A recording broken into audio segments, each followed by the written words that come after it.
제네시스 캐피탈의 파산 여부가 밝혀질 것으로 보이는데요. 그 여파가 과연 디지털 커런시 그룹의 위기로 이어질 것인지 전 세계가 주목하고 있습니다. 반면 이 사태로 이득을 취하고 있는 사람도 있습니다.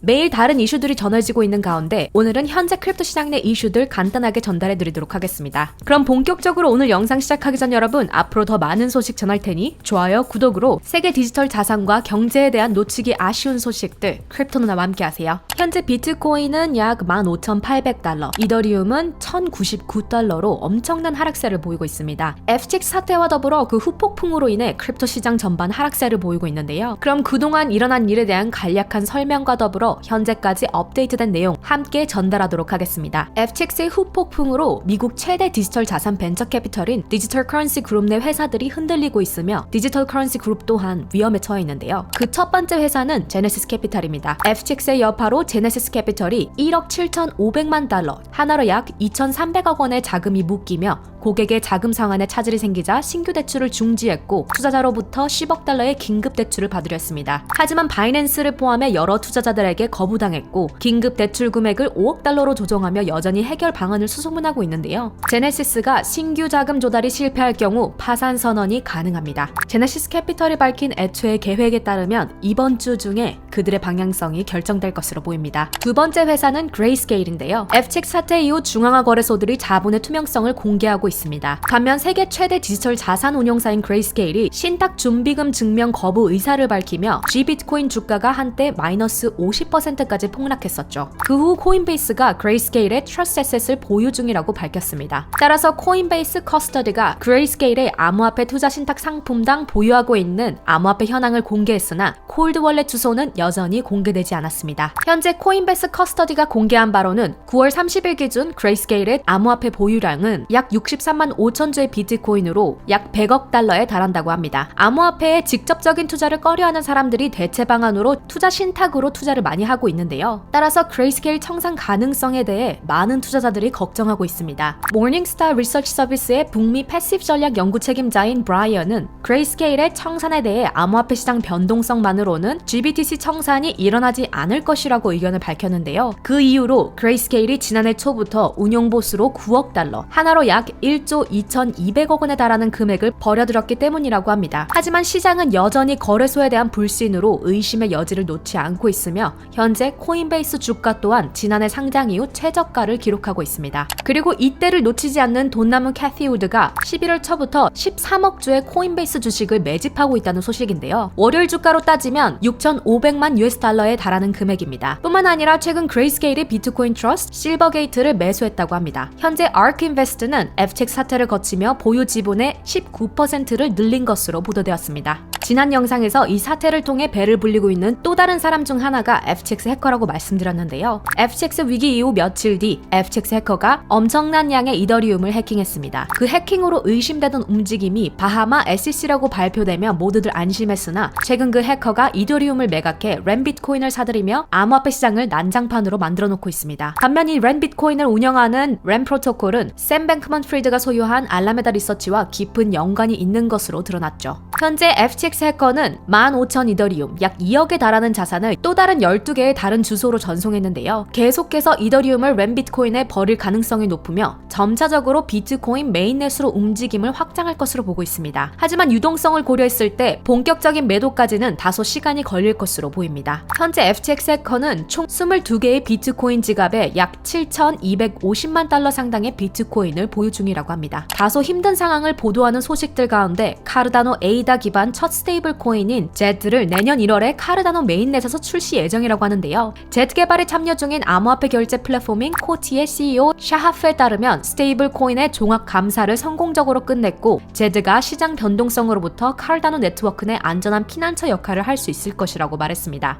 자, 그럼 여기까지 현재 암호화폐 시황 전달드리며 제네시스 캐피탈의 미래가 걸려있는 만큼 특히나 이번 주가 굉장히 중요한 한 주가 될 것 같은데요. 매일 매 시간마다 새로운 이슈들이 수면 위로 떠오르고 있기 때문에 최대한 빠르게 소식들 공유드리도록 노력하겠습니다. 혹시 더 빠른 소식을 원하신다면 크립토누나 트위터 팔로우를 통해 확인해주세요. 그럼 오늘 공유드린 내용 관련해 여러분들의 의견이나 궁금한 내용 자유롭게 코멘트로 공유해주시면 감사하겠습니다. 모두들 다시 만날 때까지 아디오스!